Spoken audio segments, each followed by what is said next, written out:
அன்பானவர்களே, அன்பு வணக்கம். ஒருவர் ஒரு கேள்வி கேட்டு இருக்கிறார். இறந்தவர்கள் இறைவனிடம் போய் சேர்ந்து விடுவார்களா? இறக்கிறவர்கள் நேரடியாக இறைவனிடம் போய் சேர்ந்து விடுகிறார்களா என்பதுதான் அவர் கேள்வி. இங்க ஒண்ணு தெளிவா நம்ம தெரிஞ்சுக்கணும். இந்த உலகத்துல நல்லவனும் வாழறான், கெட்டவனும் வாழறான்.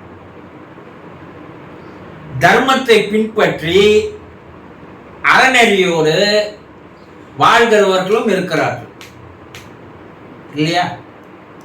இறைவனுக்கு பயந்து, மனசாட்சிக்கு பயந்து இப்படித்தான் வாழணும், ஒரு சின்ன உயிரினத்திற்கு தீங்கு செய்யக்கூடாது, அதுக்குள்ளேயே இறைவன் தான் இருக்கிறான், மனிதர்களிடையே நம்ம விரோதம் காட்டக்கூடாது, பகை உணர்வு காட்டக்கூடாது, அன்பு தான் காட்டணும் அனு வாழ்க்கையில் அதை ஒழுங்காக கடைபிடித்து வாழ்கிறவர்களும் இருக்கிறார்கள் இல்லையா? இருக்கிறாங்க. ஏதோ 100க்கு ஒரு 4-5 பேர் தான் இப்போ இருக்கிறான். 95 பேர் கட்டுப்பிட்டான். ஆனா 4-5 பேராவது இருக்கிறார்கள். இப்போ இவன் இறந்தா இவனும் இறைவன் கிட்ட போய் சேர்றான் அனு வச்சுக்குவோம். கொலை, கொள்ளை, திருடு, எல்லா விதமான தீய பழக்கங்களும் இருப்பவனும் வாழறான். அதுதான் நிறைய இப்போ வாழறாங்க இல்லையா?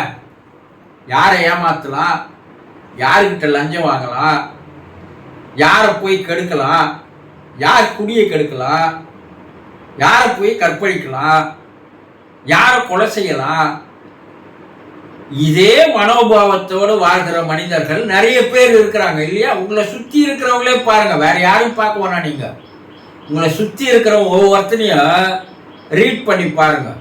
அவன் எப்படி இருக்கிறான், ஏது இருக்கிறான் எல்லாம் பாருங்க.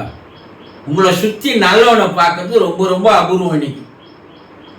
இப்போ இவன் சத்தாலும் இவன்கிட்ட இறைவன் போறான்னா, அப்ப எதுக்கு நல்லவன் யோசனை பண்ணுவான்? நம்ம நல்லத்தனமா இருந்தோம் இறைவன்கிட்ட வரும், அவன் கெடுதல் செய்தோம் இறைவன்கிட்ட வரும். வாழ்க்கையை நம்ம வீணாக்கிட்டோமே, நம்மளும் கெடுதல்கள் செய்து கொள்ளை அடிச்சு லஞ்சம் வாங்கி எல்லாத்தையும் சேர்த்து இருக்கலாமே நினைக்க தோணுமா இல்லையா? அப்ப எல்லாரும் இறைவன் கிட்ட போய் சேர்ந்துருவாங்களா? ஆனா முடியவே முடியாது.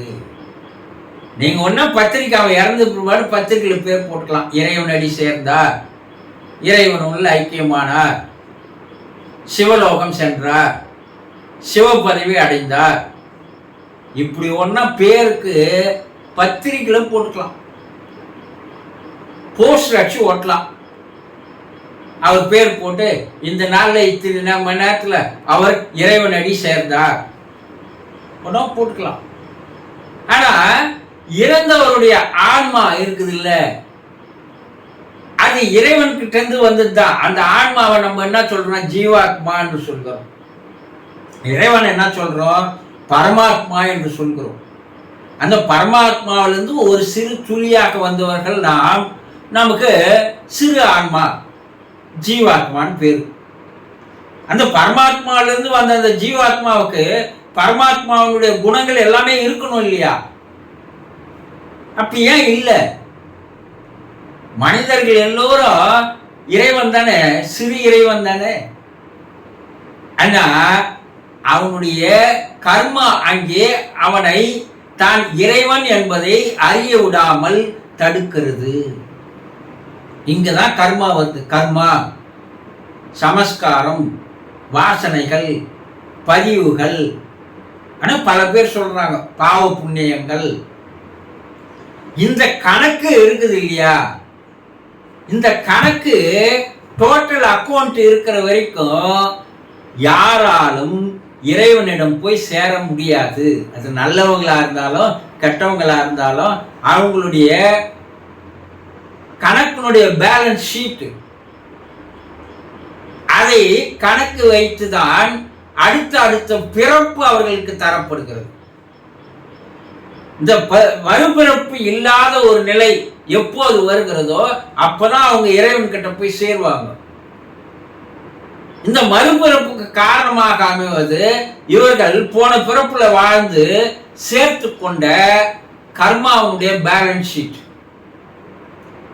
இது எந்த அளவுக்கு இருக்கிறதோ, இந்த அக்கௌண்ட் எந்த அளவுக்கு அதிகமாக இருக்கிறதோ, அந்த அக்கௌண்ட்டை கிளியர் பண்றதுக்காக இறைவன் போ இன்னொரு பிறப்பு தர, நீ போய் இந்த அக்கௌண்ட் எல்லாம் கிளியர் பண்ணி நில் பேலன்ஸ்க்கு வா, அப்போ நீ என்கிட்ட வரலாம் அனு சொல்லி இறைவன் மறுபிறப்பை தருகிறான். இவன் ஒவ்வொரு பிறப்பிலையும் அந்த பாவப்பதிவனுடைய கர்மாவுடைய பேலன்ஸ் ஷீட் அக்கௌண்ட்டை அதிகமாக்கி கொண்டே போகிறானே தவிர அது குறைந்த பாடா இல்லை. அப்போ அந்த பேலன்ஸ் ஷீட் இருக்கிற வரைக்கும் அவனுக்கு மறுபிறப்பு கர்மாவின் அடிப்படையில் அவனுக்கு ஒரு பிறப்பு தரப்படுகிறது. எதுக்குன்னா அந்த கர்மாவை குறைத்துக் கொள்வதற்காக தான். ஆனா இவன் என்ன பண்றான், இறைவன் அனுப்புவதோ எப்பா நீ இவ்வளவு கர்மா வச்சுன்னுங்கிற, இந்த கர்மாவை குறைக்கிறதுக்கு இன்னொரு பிறப்பு, உனக்கு இன்னொரு சாய்ஸ் தர, இன்னொரு சான்ஸ் தர, போய் பிறவி எடுத்து இருக்கிற கர்மாவை குறைச்சிக்கோ, இனிமேல் கர்மா வராத மாதிரி விழிப்போடு வாழ்ந்து நில் பேலன்ஸ்ல வா, உன் ஆன்மா நேரா என்கிட்ட வந்து சேர்ந்துடும், என்னோட ஐக்கியம் ஆயிடும். அதற்கு பேர் விடுதலை, மோட்சம், வீடு பேரு, சிவகதி, சிவநிலை பல பேர் வைக்கிறாங்க. அப்போ யாராலும் இறந்து போகின்ற யாராலும் நேரடியாக இறைவனிடம் போய் சேர முடியாது. யாருக்கு கர்மா பேலன்ஸ் இல்லாத நில் பேலன்ஸா இருக்கிறானோ அப்போ அந்த ஆன்மாதான் நேரடியாக இறைவனிடம் போய் சேர்ந்து கலந்து கரைந்து போகிறது. அவர்களுக்கு ஒரு பிறப்பு இல்லாத நிலை ஏற்படுகிறது. இது ஒரு கர்மா தியரி என்பது ஒரு பெரிய சப்ஜெக்ட். அதை புரிந்து கொள்வதற்கு முதல்ல அதற்கு ஏற்ற பக்குவம் வேண்டும். அந்த பக்குவம் இல்லாத இதை உங்களால் புரிந்து கொள்ள முடியாது.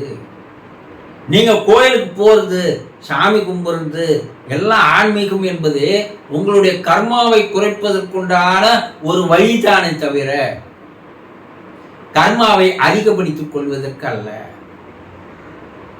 எளிமையா சொன்னா, நீ வாழும் பொழுது அளவுக்கு அதிகமாக கடன் வாங்கிடுற, இந்த கடனை நீ அடைக்காம மேல போற.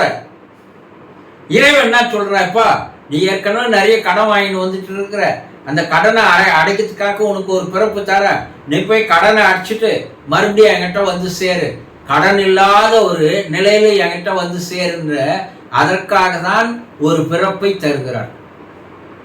யாருக்கு கடன் இல்லையோ, யாருக்கு கர்மா இல்லையோ, யாருக்கு சமஸ்காரம் இல்லையோ, யாருக்கு வாசனைகள் இல்லையோ, யாருக்கு பாவ புண்ணியங்கள் இல்லாத நிலை அவர் இருக்கிறாரோ அப்போது அவருடைய ஆன்மாவானது மிக லேசாக மேலே போய் இறைநிலையோடு சேர்ந்து விடுகிறது, மோட்சம் அடைகிறது, விடுதலை பெறுகிறது. இந்த விடுதலை என்பது என்னன்னா, இந்த கர்மாவிலிருந்து அந்த ஆன்மா விடுதலை பெறுகிறது.